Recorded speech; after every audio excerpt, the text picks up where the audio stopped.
Hi everyone. So I've just experienced a low point in the season, but then beat a 1-2 recovered, as I showed you at the end of the last video on that disastrous game. And now it was up to try and build on this. We've been out there in the chess, and we've now gone from, in a couple of videos, we've gone from September all the way to 2nd of November. However, there was Congress in Preston that weekend, which games will be coming on shortly.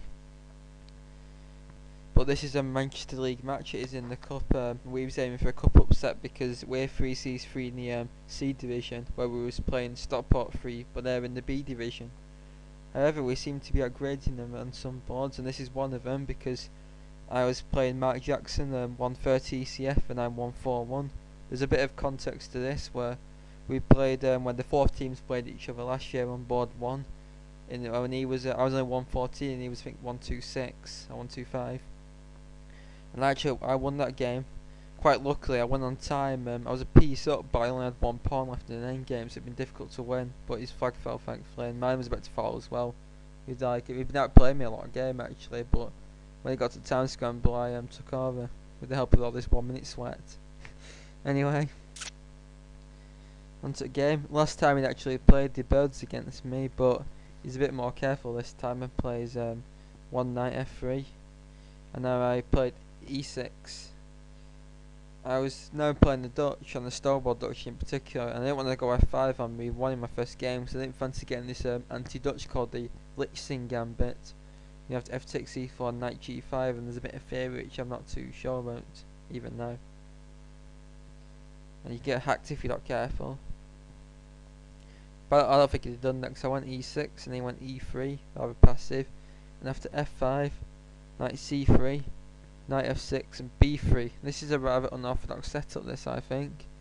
Like blocking the c pawn and then finish it on b2. If anyone's got any name for it, then please leave it in the comments box. I put the bishop on e7. Although putting on d6 is more aggressive, I chose like a classical like setup in this game. After bishop b2, d5, d4, c6. And we see we've now got the Stonewall set up with pawns on f5, e6, d5 and c6, putting my pawns on light squares like Stonewall. And there's plenty of strengths and weaknesses. Strengths are the centre's solid, it's hard to break down, the queen side also solid, and there is potential dangerous attacking chances with knight e4 followed by knight d7 to f6, queen e8 to h5, rook f6 to h6 and then hack on h2. e4 is clamped down on and can't be played as a break, and a knight can always come to e4 well supported. But obviously there's now a massive gaping hole on e5 has been created, which can't be protected by another pawn. So that's going to be a hole for white to exploit. And also it's not very flexible, this pawn structure, it's all very solid. And it leads to very blocked up positions. And also I buried my c8 bishop behind a wall of pawns, and now the rook and a8 struggles to get into the game. So you're fighting with half an army basically, but it's very dangerous, this setup. And players such as Botvinnik use it to great success. He plays bishop e2, bishop d3 is slightly more aggressive. And now I castle short, and now he puts his knight in on the fabulous square on e5, and I counter it with knight e4.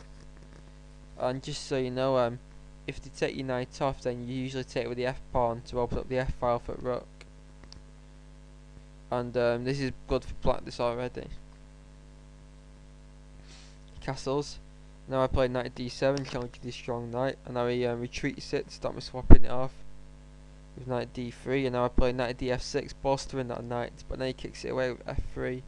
But this does create weaknesses, like in pawn e3 is now backward. And I chose to swap off on c3, didn't want to lose a move. Could have played knight g5, and after queen e1, preparing maybe a queen swing to the king side. Queen c7 with a complicated position for both sides, very blocked up as well. I thought knight takes c3 is actually quite suspect, because after bishop takes c3, white can now implement a very important strategy in these lines, where you notice that black's dark square bishop is his good one and his light square bishop is the bad one. So if white can engineer a bishop swap for his light square bishop with black's, it's usually good for him, and I can't really stop it, so I chose not to. Instead I decided, and I actually thought at this point I'm losing this important bishop Once that moves, white's going to play c4, c5, b4, b5, hack my queenside to shreds. So I've got to get something going on kingside or I'm going to get hacked. So I decided to prepare the hacking with king h8. See my plan highlighted in arrows. Pawn storm. Ran for a very exciting game. Could have played queen c7, but the queen that usually goes to this square in this line. So say bishop b4, swapping the bishops off, and bishop takes, knight takes, a5, knight d3 and b6 is given, followed by bishop a6 and liberating or getting rid of this bad bishop. I prepared the hack in, and after bishop b4, I wasn't sure whether to take or let him take me, and I should have took actually, that was a mistake. So after bishop takes b4, knight takes b4, queen d6, winning the tempo at knight, knight d3 and b6, preparing to liberate the bishop once again, with mutual chances. So I play g5, going for the hack attack, and now he gets rid of the bishop. Could also have moved his queen to e1 or to d2 to maintain some tension, but he plays bishop takes e7. After queen takes e7, he comes into e5 because he envisages that I want to play h5 at some point, but I can't now because knight g6 check would be rather embarrassing. So I stop it with rook g8. Could have challenged his knight with knight d7. After knight takes d7, bishop takes d7, preparing to recycle the bishop into the game. Then queen d2, and an interesting position has arose, with chances for both sides. So rook g8, and now he moves his king out of the firing line. Now I play h5, and now we see the hack attack starting. Could have played queen g7, I could have played, he's quite good as well. h5, and now he decides to try and block me up before starting his own attack, and he plays g3. Another alternative was, maybe a better one, was f4. And after g4, I had to play c4, starting his own attack. I played knight d7, challenging his knight, and after cd, knight d3, white has a small advantage because black's attack's a bit hard to force through, where white's got infiltration points like rook c1 and that. And black's king could start to feel very, very airy. White could have also played the immediate c4. Again, knight d7 is best, and after knight d3, h4, f4, h3, g3, and again black's attack is not really going to come through. And white's got his own chances, but it's not clear how far white's going to go, but again, slight advantage to white. g3 should also lead to a slight edge, and now I play bishop d7, preparing to get the last piece into the game and preparing them to swing the rook in and recycle bishop to a more active post. Also on the bishop's on e8, there's more protection to h5. He plays rook g1, and now I play g4. And now I envisage the plan. Sooner or later, once white has put his pieces to kingside, he's going to start trying to hack up on queenside. He's going to play c4, c5, b4, b5, and open lines up and win material, like doing against King's Indian a bit. And my plan was to make some preparatory moves to get my pieces into that game and all coordinated. And then I'm going to play gf and knight g4, or maybe sack a pawn with h4. That was my plan. And over the course of the next few moves we're going to see these things happen. First of all, he plays queen e1 to stop h4 and add protection to g3. This move also has another point to it actually, which I didn't see. But he decided, he told me after the game not to implement, but it would have been quite good. So I play rook a f8, and you see queen e1 also has a potential plan of queen a5. And a7 is very, very awkward to defend and is already in infiltration, and I haven't really got any attacking compensation. But he says that he didn't want to, if I've got all these pawns coming in, he didn't want to move his queen away from kingside, and I can understand that, but it seems quite safe, and Houdini is screaming out for queen a5 in this position. I was to sack the pawn with bishop e8, and after queen takes a7, gf, bishop takes f3, now knight g4, attacking e3. I have to say rook g2. Now rook g2 is given here, but I was wondering why I can't just take on e3. Should have engine checked this actually. Sorry, I'm going to have to turn the engine on. Why rook g2 is given as best.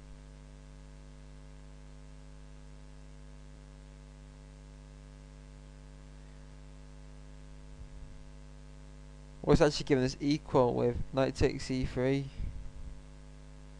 Rook e2 is giving us equal. I wonder why that pawn wants that pawn to drop off. It's bizarre after one of the mysteries.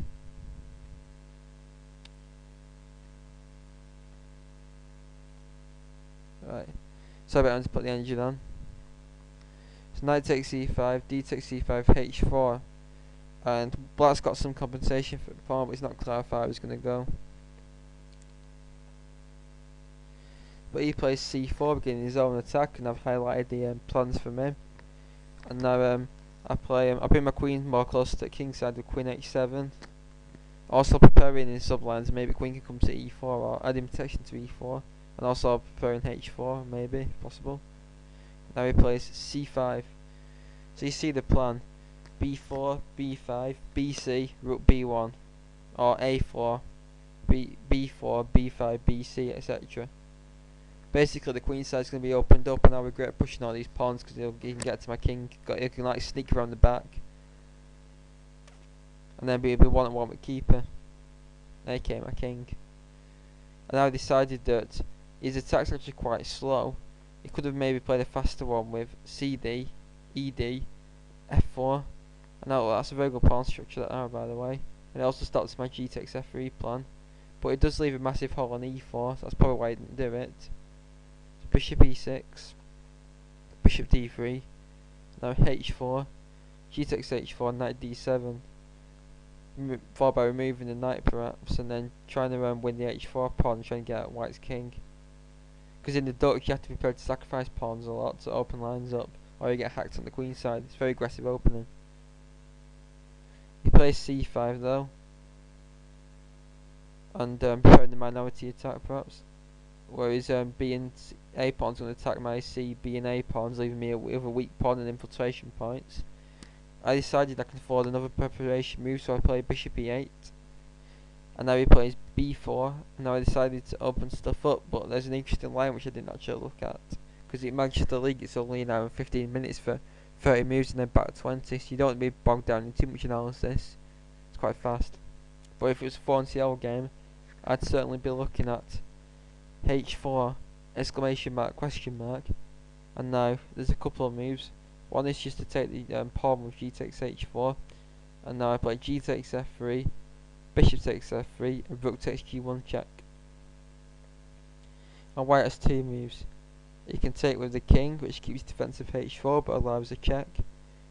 Now king h1, bishop h5 with quite a dangerous initiative in return for pawn.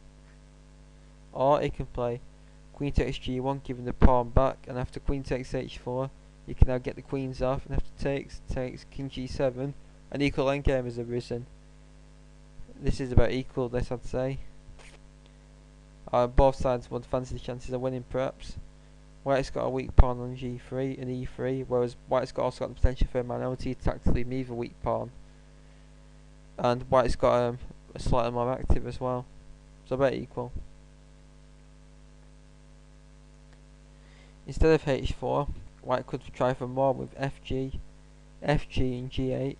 Now you see the g file's been like blocked up. But now I have bishop g6 trying to get at the weak e4 square and threatening bishop e4 check, winning big material. So he has to take it, and after queen takes g6, you see I've got rid of my bad bishop in return for White's strong knight, so this has got to be good for black, this. And now say queen g3, now comes knight e4 with tempo, and White's is starting to get in big trouble now. The only move is queen e5 check, say queen g2 then, knight f2 check's rather embarrassing. So he has to play the check, and after king h7, rook g2 just about defends. Now rook f5 is very strong, and now White's queen gets kicked to the right into my queen side. And after queen h6, White is in big trouble. Now his pawns are being forked, his queens can't defend because it's hopelessly far away, and White is going to get hacked. So White's best after h4 is to accept the pawn sack and give the pawn back for an equal endgame. But I played g takes f3 instead. After bishop takes f3, I played my plan of knight g4. Another move was to play h4 again, and this actually transposes back to the equal endgame. After g takes h4, rook takes. Again, queen takes is best. Queen takes h4 now. this position. We have this position again, which I've already explained. And I played knight g4. So now I've got the initiative now, but if white can survive it, it'll push me on the queen side. But he's still quite far off that. And now the best move in this position was for him to take my knight off, because it's getting rid of his bad bishop from my good knight. And now I decided I'd let him do this because I can choose to open the file up. So which one would you choose? Well, the best one, which leads to better quality, is to take with the F pawn. The F file seems to be more important, because we'll have a look at opening the H file first. If I open the H file, then although I'm threatening to get an H2, but it can easily be defended, that's the point. So the F file's like more critical. Say rook g2, just preparing it. Queen h5, queen f1, preparing to come to f4. A nice square for queen, which can never be attacked. Rook h7 and rook f1. And black's got no attack on h2, and now white's left with a bind because he's got this real strong knight, which can never be dislodged against my awful bishop. So white's better here, due to his superior minor piece. As you see, after bishop takes g4, white's going to be left with a superior minor piece, so I have to get some dynamism in return, so I need to open the f line to get counterplay. And now rook g2 is giving us best. And now h4, this h4 pawn stack strikes again. And it's given us too dangerous to accept, so e4 is actually given. Trying to rip up and centre. H takes g3 and now e takes d5, the in-between move. And now a couple of moves. One is actually given us rook f2, which is given us a new move. So rook takes f2, g takes, queen takes f2, and now g3. And now lines are being ripped open towards white's king, but white can actually force a draw. That's the problem with queen f6 check. And now well, in fact, white rook g7. And now white has two moves. He can play for a win, which is risky with knight f3, or he can have a draw by perpetual check. Whoops. You see, and black has to take the draw because queen g7 loses to queen h4 check. Queen h7 takes, and now white gets a protected pass pawn with d6, which can't really be stopped. In fact, d7 is going to win a material soon. So that could have forced a draw. So if black wants to play for win, he has to play e takes d5. And now if the queen takes g3, the materials again equal, and although white's still got the better minor piece, black's bishop's got a lot more scope than the last variation, and the f file could cause white some problems. So black's got enough dynamism, I think, in return for having a worse minor piece. And this was white's best continuation. Instead he plays the first bad move in the game with queen e2, because with knight g4, you see, I'm threatening to swap knights off. When the knights come off, white's pawn structure gets messed up, whereas black's is ironclad. And in fact, I play some actually play really well for the next few moves.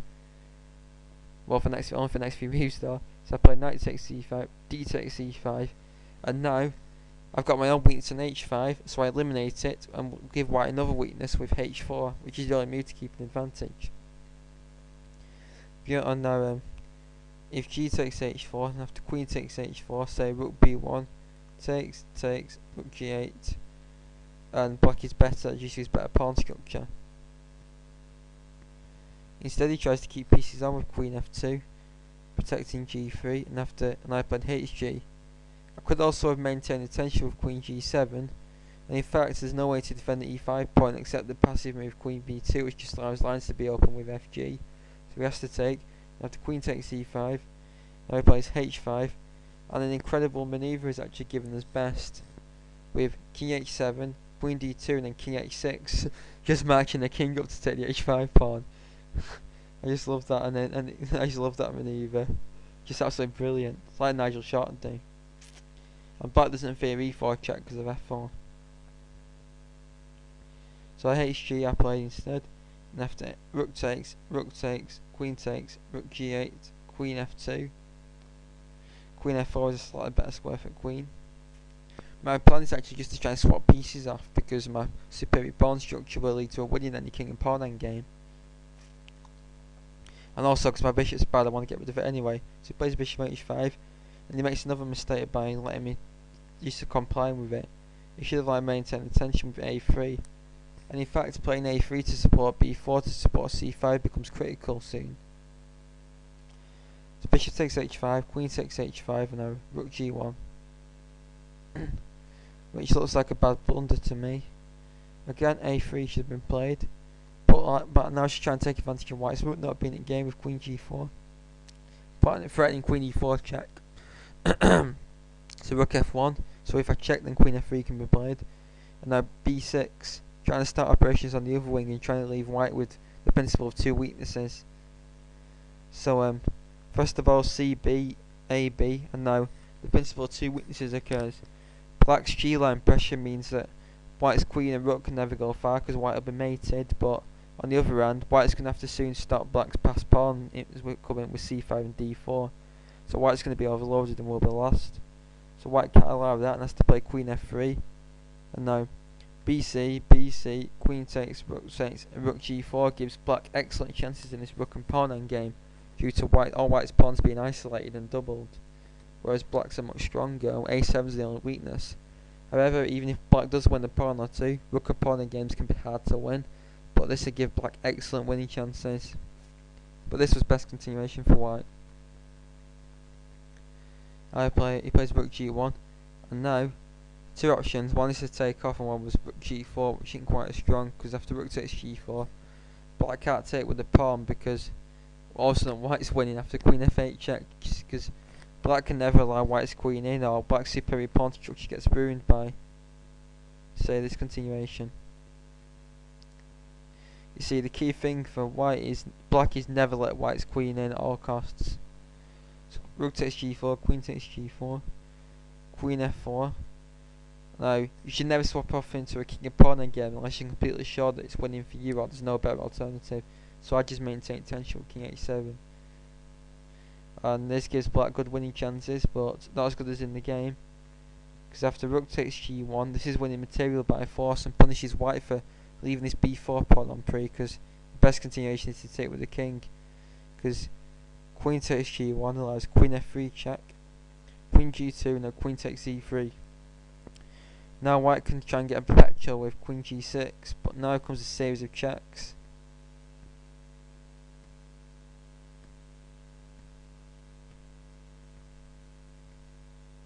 Also this continuation. So all these checks are now black's 3 pawns up, and he can also stop the checks, I have to say.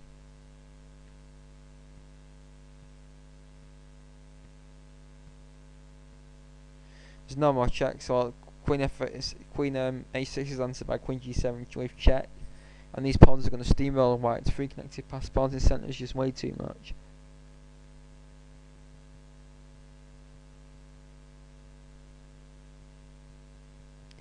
So we have to take with king, and now the b4 pawn is going to lose in a pawn after queen g4 check.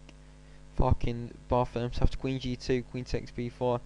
I calculated it was safe to take because my queen can always come to the g line with check and block it. And he plays queen h3 check. Also possible was queen g5 trying to infiltrate, but there is a winning king and pawn endgame because now black has to calculate if there's a winning king and pawn endgame or not.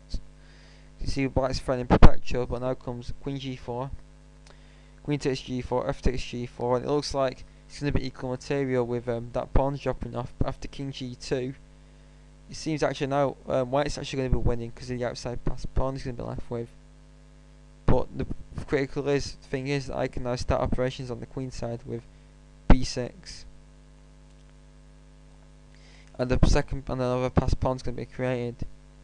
C takes b6, a takes b6, king g3, c5, king takes g4, b5. By the way, if I just run with c pawn, king f3, if he's got c3, c2, the pawn's going to be lost because white's king is just about to get back in time. So I have to go with 2 pawns, but that's fine. King f3, now king g7. The idea is that my c and b pawns are going to force white's king over there. I will then run over, pick his h pawn off and pick the e pawns off and queen the rest of the pawns. And while my b pawn's there, we can never move his a pawn. So that's a winning king and pawn endgame. You just play that for yourself. You'll see it's an easy win for black.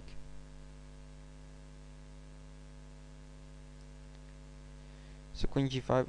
He plays queen h3 check, trying to get a perpetual. king g7, king f2. Now I made an, and I threw away the win with an awful blunder. The win was queen g4, and I thought this wouldn't be winning because after queen takes g4, f takes g4, king g3. I actually didn't see this b6 resource with creating passed pawns. I just didn't see it at all. I thought that he was going to pick my g4 pawn off and then I'm lost due to his h pawn. But I have b6, of course, wins again. And after c takes, a takes, king takes g4, b5. This is basically almost transposed that last line, which I discussed the winning method. Another win was, but more complicated, was queen d2 check, king f3, and now d4. And white doesn't have any checks, so I check. And so he defends a pawn, then we just swap over to winning king and pawn endgame.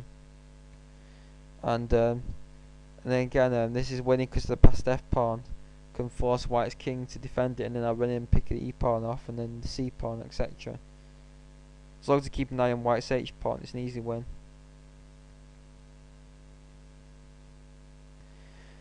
King g6, what an absolute terrible move. I thought this was like the best move it gave me after it, because I thought that I'm going to play queen g4, and if queen takes pawn takes, then I got king g5 after king g3, king f5, and then take the e pawn or something, and I'll pass, and then a g pawn won't be lost. I thought I was just winning this, absolute kill, but I forgot that white's queen can get behind my king, and also the pawn's going to allow queen f6 check, and white actually missed a forced draw with queen h8. And to take up this position, obviously for yourself as well, there's just nothing you can do, it's a forced draw. The Houdini evaluation is not point not with every line given as either black gives perpetual or white gives perpetual. The checks actually don't do anything, black can only give perpetual with him. And so I just play a move like f4, then queen f6 check, king g4. King g4 actually risks losing after h3 check. And this series of moves white's pawns, but some black's pawns can fall with check if you're not careful. So king g, so it's best just to retreat, taking the perpetual. There's no way to avoid it, and going back to queen h8. It's a perpetual check net. This is black's king's got nowhere to go because all pawns are like ideally placed for white to cut any escapes off. And nothing can be done, and because the black's queen's far away and queen side, it can't come back and protect the king, and it's just a draw. This nothing can be done. Instead, however, he misses it, and I didn't see this until after the game. I just thought, looking back, king g6 double exclamation mark was like the killing move, like the final nail in the coffin for white. But not only was it unnecessary, but it also could have crossed out a point. Queen g3 check was played. After queen g4, the thing is now the queen's coming off by force, and white can't even win the g4 pawn, and white could easily resign now. He plays queen f4. His idea is at least if I'm going to swap the queens off, he'll undouble his pawns and have a protected pawn in e5, but the extra pawn's just to kill him. Because I could have played b6 now if I wanted, because white's queen isn't going anywhere. If he tries to get out the queen swap, I'll just take it off straight away. But I calculated queen takes f4, e takes f4, b6, forced win. So after c takes b6, a takes b6, king e3, c5, and now you see I just put my king in, pick this pawn up, and I resigns because I'm going to pick all the other pawns up. And overall, apart from that blunder with 35 king g6 double question mark and he missed queen h8, I think I played a very good game then actually. It shows a bit of revival, and I played very well positionally, I'd say. Just that little tactical error which thankfully wasn't punished. But I think I played a strong game. I'm quite happy with that, and a good win with Dutch Stonewall against a decent player who I now got 2 out of 2 against, and we won the match in the end, which was good. But for now, I got through to the next round of the cup, which we still haven't played. But for next, my interesting games are coming. But for now, please subscribe to the channel, and please leave any comments and thoughts. Thanks very much.